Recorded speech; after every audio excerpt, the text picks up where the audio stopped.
প্রথমেই জানিয়ে দিব জামায়াতকে টার্গেট করে বড় ষড়যন্ত্র, বিএনপি, ছাত্রদল, রাষ্ট্রপতির অফিসের যৌথ প্রোপাগান্ডা, চাঞ্চল্যকর তথ্য ফাঁস। এরপর থাকছে তারেক রহমানের সাথে সমঝোতার পথে আওয়ামী লীগ, বিএনপির সাথে মিলে কাজ করতে চায় হাসিনা, গোপন ফোনালাপ ফাঁস। এবং সবশেষে দেখবেন ১২ তারিখে নির্বাচন নিয়ে রাষ্ট্রপতি ও সেনাপ্রধানের সম্পর্কের টানাপোড়েন, নির্বাচন আটকানোর গভীর চক্রান্ত, রাষ্ট্রপতিকে কঠোর হুঁশিয়ারি দিলেন সেনাপ্রধান ওয়াকার। এতক্ষণ শুনছিলেন সংবাদ শিরোনাম, এখন থাকছে বিস্তারিত। বিশ্বাস করা যায়, দেশের অন্যতম শীর্ষ রাজনৈতিক দল জামায়াতে ইসলামীর আমিরের ভেরিফাইড অ্যাকাউন্ট থেকে দাবি করা হচ্ছে নারী ঘর থেকে বের হলেই তা নাকি পতিত্রী ব্যক্তির শামিল। হ্যাঁ, ঠিকই পড়েছেন। এমন ভয়ঙ্কর একটি মন্তব্য মুহূর্তেই আগুনের মতো সারা দেশে ছড়িয়ে পড়ে। তবে সবচেয়ে চমকপ্রদ বিষয় এটি নয়, প্রকৃত চমক লুকিয়ে আছে ঘটনার নেপথ্যে। এই কাণ্ডের কারিগরকে যখন জামায়াতের আইটি টিম বিষয়টির গভীরে অনুসন্ধান শুরু করে, তখন যে তথ্য সামনে আসে তা ওয়াটারগেট কেলেঙ্কারিকেও ছাড়িয়ে যায়। হ্যাকারের আইপি অ্যাড্রেস ও ফিশিং মেইল ট্র্যাক করে যে ঠিকানার সন্ধান মেলে তা দেখে সবাই অবাক। ঠিকানা রাষ্ট্রপতির কার্যালয়, বঙ্গভবন। রাষ্ট্রপতি দস্তরের একজন প্রোগ্রামারের ইমেল থেকেই এই ভাইরাস ছড়ানো হয়েছে।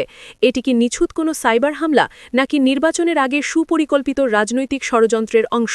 আর কেনই বা এই ঘটনার পর জামায়াত টানা ১২ ঘণ্টা নীরব ছিল? আজকের ভিডিওতে আমরা তুলে ধরব পুরো ঘটনার ডিজিটাল ফরেনসিক রিপোর্ট ও এর রাজনৈতিক প্রেক্ষাপট। শেষ পর্যন্ত চোখ রাখুন, কারণ রাজনীতির এই ডিজিটাল যুদ্ধ আপনার কল্পনার চেয়েও অনেক বেশি নোংরা। গতকাল রাত থেকেই সামাজিক যোগাযোগ মাধ্যমে তুমুল উত্তেজনা। যখন দেশের রাজনীতি নির্বাচনী হাওয়ায় আন্দোলিত, ঠিক তখনই ডিজিটাল প্ল্যাটফর্মে ঘটে যায় এক বিস্ফোরণ। জামায়াতে ইসলামীর আমির ডাক্তার শফিকুর রহমানের এক্স বা সাবেক টুইটার অ্যাকাউন্ট থেকে ইংরেজিতে একটি পোস্ট দেওয়া হয়, যার বাংলা অর্থ দাঁড়ায়, আধুনিকতার নামে নারী যখন ঘরের বাইরে কাজ করতে যায় তখন তা নাকি পতিত্রী বৃত্তির আরেক রূপ। ভাবা যায়, একজন জাতীয় নেতার ভেরিফাইড অ্যাকাউন্ট থেকে এমন চরম নারীবিদ্বেষী বক্তব্য? মুহূর্তেই শুরু হয় তোলপাড়। আর ঠিক এই সুযোগেরই যেন অপেক্ষায় ছিল বিএনপি ও তাদের ছাত্র সংগঠন ছাত্রদল। পোস্ট প্রকাশের সঙ্গে সঙ্গেই যেন আগে থেকেই প্রস্তুত করা স্ক্রিপ্ট অনুযায়ী তারা মাঠে নেমে পড়ে। সারা দেশে কর্মসূচি শুরু হয়। দাবি ওঠে, ডাক্তার শফিক নারীবিদ্বেষী, তাকে বয়কট করতে হবে এবং প্রকাশ্যে ক্ষমা চাইতে হবে। কিন্তু এখানেই থেকে যায় এক বড় প্রশ্ন, চোরের ১০ দিন, গৃহস্থের একদিন। সেই একদিনে আর পার পাওয়া গেল না।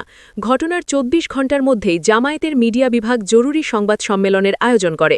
সেখানে কোনো গদবাঁধার রাজনৈতিক বক্তৃতা নয়, উপস্থাপন করা হয় শক্ত প্রযুক্তিগত প্রমাণ।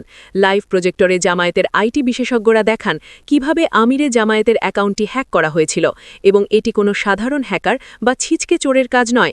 এর পেছনে রয়েছে রাষ্ট্রের সর্বোচ্চ দফতরের সংশ্লিষ্টতা।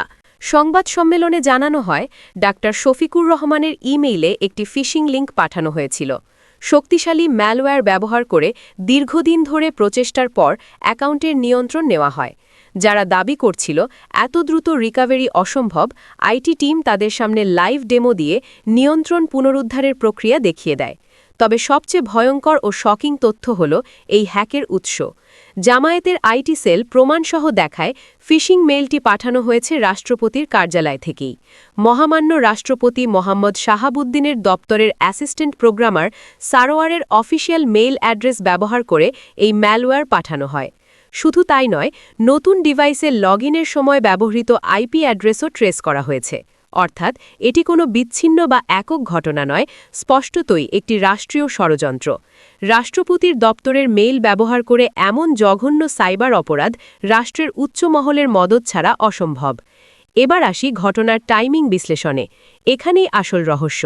ভাইরাল হওয়া স্ক্রিনশটটি ভালো করে দেখলে বোঝা যায় পোস্টটি মাত্র ১ মিনিটের জন্য ছিল। এর অর্থ হ্যাকাররা পোস্টটি দিয়েছিল কেবল স্ক্রিনশট নেওয়ার উদ্দেশ্যে। পোস্ট করেই সঙ্গে সঙ্গে স্ক্রিনশট নিয়ে তা ডিলিট বা লগ আউট করা হয়।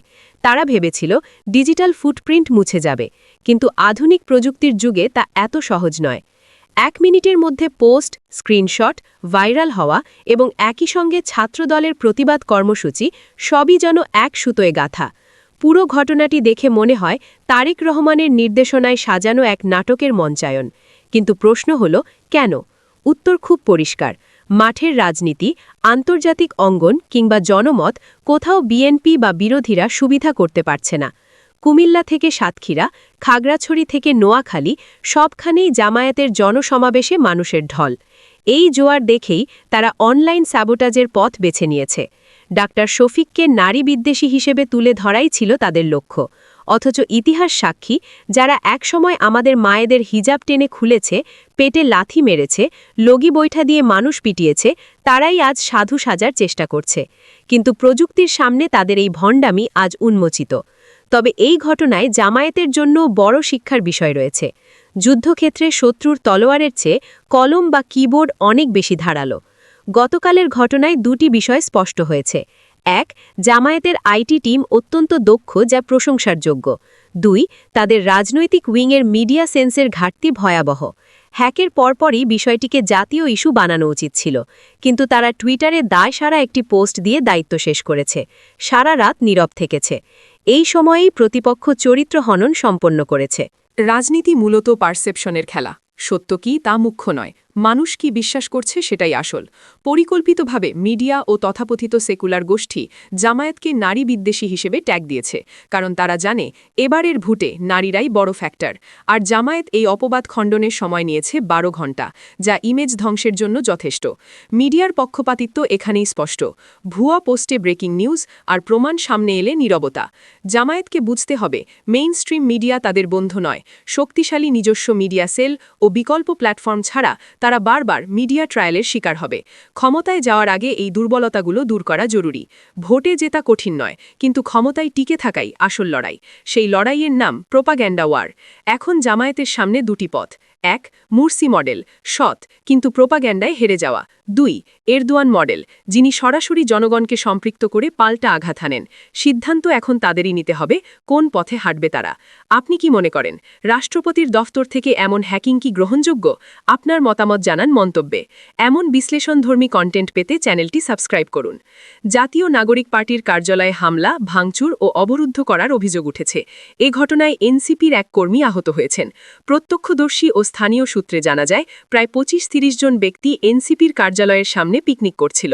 ওই সময় কার্যালয়ে থাকা 10-12 জন এনসিপির সমর্থক তাদের একটু দূরে গিয়ে পিকনিক করতে অনুরোধ করেন। এতে ক্ষুব্ধ হয়ে তারা কার্যালয়ে হামলা চালায়। হামলাকারীরা কার্যালয়ে ভাঙচুর করে এবং ভেতরে থাকা এনসিপির কর্মীদের প্রায় 1 ঘণ্টা অবরুদ্ধ করে রাখে। এ সময় সুলতান নামের এক এনসিপি কর্মীকে মারধর করে গুরুতর আহত করা হয়। এবার রিমান্ডের সব সত্য প্রকাশ। 2 দফা রিমান্ড শেষে হাদি হত্যায় রুবেলের দায় স্বীকার। ইনকিলাব মঞ্চের মুখপাত্র শরীফ ওসমান হাদি হত্যা মামলায় কেন্দ্রীয় ছাত্রলীগের সাবেক সাধারণ সম্পাদক গোলাম রাব্বানীর বন্ধু রুবেল আহমেদ আদালতে নিজের দোষ স্বীকার করে জবানবন্দি দিয়েছেন। শনিবার 31 জানুয়ারি ঢাকার মেট্রোপলিটন ম্যাজিস্ট্রেট মোহাম্মদ মাহবুবুর রহমান তার জবানবন্দি রেকর্ড করেন। এরপর তাকে কারাগারে পাঠানো হয়েছে।